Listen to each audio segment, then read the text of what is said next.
gorgeously warm day in early summer today. So it's June, and for this video I'll be focusing on the shadiest part of my border, which is over there. Now that area only gets direct sun first thing in the morning for a short time, and for the majority of the day it remains in the shade of the plants up above. So in this video I'll be sharing what's planted in there. It's actually the most lush part of my garden, I'd say. I'll share what's planted in there, what's doing really well, and I'll also be planting a couple of extra shade loving plants today as well. So let's have a look. So if I start at the back, right by the fence, you'll see that I've got quite a large growing spirea bush there. Now that's not a plant that I would refer to as being particularly tropical, but when you look at the leaf shape textured against the other tropical plants that I have, it just fits into the scheme really well. And that spirea has done so well there. I think it's about the third year that I've had it. It flowers beautifully white in the spring, and it's growing, it's thriving, and it's really happy in that space there. Now to the left of that, next to my conifer tree, I've got some Fargesia clumping bamboo. Now that sees no sun, it's right in the corner, and I thought twice about leaving it there, but I noticed that it's thrown out some new culms already, so I'm going to be leaving it there and allowing it to grow up into that area there. Okay, so moving forward, just come in front of the fern and get down here, you'll see that I've got a Fatsia japonica. Now this is relatively new and I planted it very small indeed. It's sized up so fast, and I've noticed, just on the subject of Fatsias, if I can just pan to the left, that my Fatsias that are in the shade, the leaves are much bigger than my Fatsias on the patio. I'll show you the difference. And the one on the patio is in full sun. If I just turn around here, you'll be able to see that. Can you see that just behind the chair? So those leaves are a lot smaller in comparison. So yeah, this Fatsia is doing great in the shade. It's put on a lot of weight this year. In fact, I'd say the top foot of this all came this year. I'd say coming up to about 5 foot high now. And my plan is to cut some of the lower leaves off and to underplant it. So let's see what else we have under here in the shade that's doing well. We've got that Formium at the back.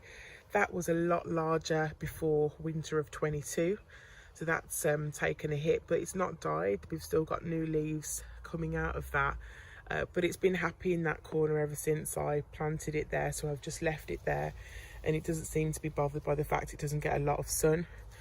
I have a Regersia here. The leaves are poking out. The sedum next to it I may well cut down so that the Regersia can shine a bit more. I love the foliage on it. So that's doing really well in the shade. I did think that I'd need to move that when I first planted it, but it's doing well here. As I mentioned then, I've also got this sedum plant to the left, and I'd be happy for that to be trimmed down a little bit to allow some of the other plants to shine. The slugs have absolutely loved my hosta guacamole, but hostas, as we know, do really well in shade. I didn't do anything to protect it from the slugs. I let them eat away. I've got other hostas around the garden that they seem to have left alone, but this one they enjoy. Persicaria is doing really well here in the shade. Red Dragon, sizing up really quickly, putting on weight. I've also got this fern. I want to say it's a holly fern. If I'm wrong, I'll change it on the screen. But yeah, also very happy, as ferns tend to be in the shade. Stretching up there. We know the Dicksonia Antarctica does really well in shade. I'm so happy with how this looks this year. It is just so fleshy and beautiful. Really happy with it. More hostas in the shade, more slug eaten hostas in the shade. So there, hostas, ferns, Persicaria, Regersia, sedum if you fancy it. Also the Fatsia japonica. More 5Gs are at the back. Can you see the difference between the two clumps that I have? You'll have seen me plant these in an earlier video. Clump 1 very green, clump 2 very brown, and I think it's just suffering a little bit too much in that corner. Under the conifer there's some nettles there as well that have appeared, and as we said, in pretty much full shade here. So I think that I'll move that clump to cheer it up a little bit. But yeah, that one's not as happy. We have a mixture of shrubs here that are happy in the shade. We've got an Acer there, pretty happy. Again, Acers, not particularly tropical, but how beautiful does that look against all of that green, against that lovely grass there as well. The Orcoba japonica, happy in the shade. I've got a Monstera as well that's just sitting in a pot during this lovely weather that we're having. Again, quite happy in the shade. Hosta guacamole, the slugs didn't quite fancy the trip up that pot to get to those because they're looking gorgeous, they're looking well. I'm going to do another video on the tragedy that is was my large cordyline, so I won't comment much on that. This is a Sorbus sorbifolia, I believe. Also sits in the shade. You get some lovely colours on this, some autumnal colours, reds, pinks, oranges. Just love the leaf shape, it's so delicate, so pretty. But this also is happy in the shade, as is the Heuchera there, which stays bright yellow again despite getting very little direct sun. So coming forward a little bit and looking at the understory, next to this hosta I've got wild ginger plug plant that I just put straight into the ground here. The slugs have had a go, but it seems to be okay here in the shade. Hopefully that will size up a little bit, but I do like the heart-shaped leaves and the white markings on them. Moving along the floor, we have here Mullenbeckia, if I'm saying that correctly. I originally had this in a pot, in a container, and it wasn't growing anywhere near as well as it is now. How pretty is that? It just creeps along the floor. Look at that. Fantastic for ground cover. Doesn't need much attention. I just love it. It's so delicate. Can you imagine that would look nice actually in a mixed container? But I like it here in front of the Fatsia, just growing along the floor. Again, that contrast of shapes, of greens, of sizes. Those tiny circular leaves are so pretty. Really like those. Also here in the shade, we have here a Woodwardia radicans chain fern. Now I only planted this, I'd want to say mid-spring, so not a lot going on. That is a new leaf it's thrown out there. It now has 3 and a bit. Ferns are generally happy in the shade, and this one is really interesting because it forms chains as it hits the ground. It will then form another bulbil, and then it will branch off into another chain. So I'm looking forward to seeing that process take place. I will cut some of this Fatsia back to give it a little bit more room. Also growing here in the shade, we have a Farfugium japonicum. Now I thought this was done for in the winter. I didn't protect it or do anything to keep it frost free. It completely died to the ground, and it has started to come back. Again, I just love the drama of the yellow speckles on here. and it grows really happily in the shade. Just looking at the floor down here, it's fascinating. Lots of ivy from the back, a few different weeds. But yeah, this area is pretty fertile. I have an arrow bamboo in a container there, which also sits in the shade for most of the day, and that seems to be doing all right. And it's also pushing out some new culms at the bottom too. So if you have a shady garden, embrace it, research what will grow in that space and get it in the ground and see what happens.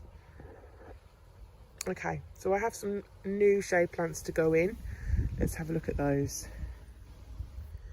So here we have a new begonia grandis. I got this from deserttojungle.com, and I really love the red veining on the undersides of the leaves. Look at that, so intricate. It also flowers white. Now a plant that flowers in the shade, I'm up for that. I'm definitely up for that. It's going to be a nice contrast against the majority of green that I've got there. So we'll get that in the ground today. Now with it being compact, I don't want to put it too close to the back. I would like it to be seen, so I'll give some thought around positioning for that. But that's the begonia grandis. And the next one that I want to show you that came also from Desert to Jungle is this Impatiens Pritzelli Sichuan Gold. There's the leaves. Love the colour. There's almost a shimmer. There's like a gold shimmer. It's hard to catch on the camera, but I can see it shimmering in the light. It's truly spectacular. I really like this. I wish that I could capture it on the camera, but I can't. There's like speckled gold dust in there. Love the shade as well. It also will be flowering yellow, I believe, and it's hardy down to -15, which we like here in the UK, don't we, when we see that hardy word. Whether it is true to its description, we'll see. Now the third shade loving plant that I want to show you, I actually planted in the wrong place, in the sunny part of my border. This is a Pilea insolens. I love the ribbed pillowy look that these leaves have. Now they should have gone in the shade. You hear a lot about right plant, right place. Well, this is definitely the wrong place. It can be evergreen if the winter's mild enough, but in this spot in full sun, it's not going to do very well, and something's already had a good go at eating it out. So and something's already had a good go at eating the leaves there. So I'm going to get this moved and put into the shade so it can be a lot happier there. I'll get these in the ground. I'll probably have to make some space for them, and I'll show you where I've put them.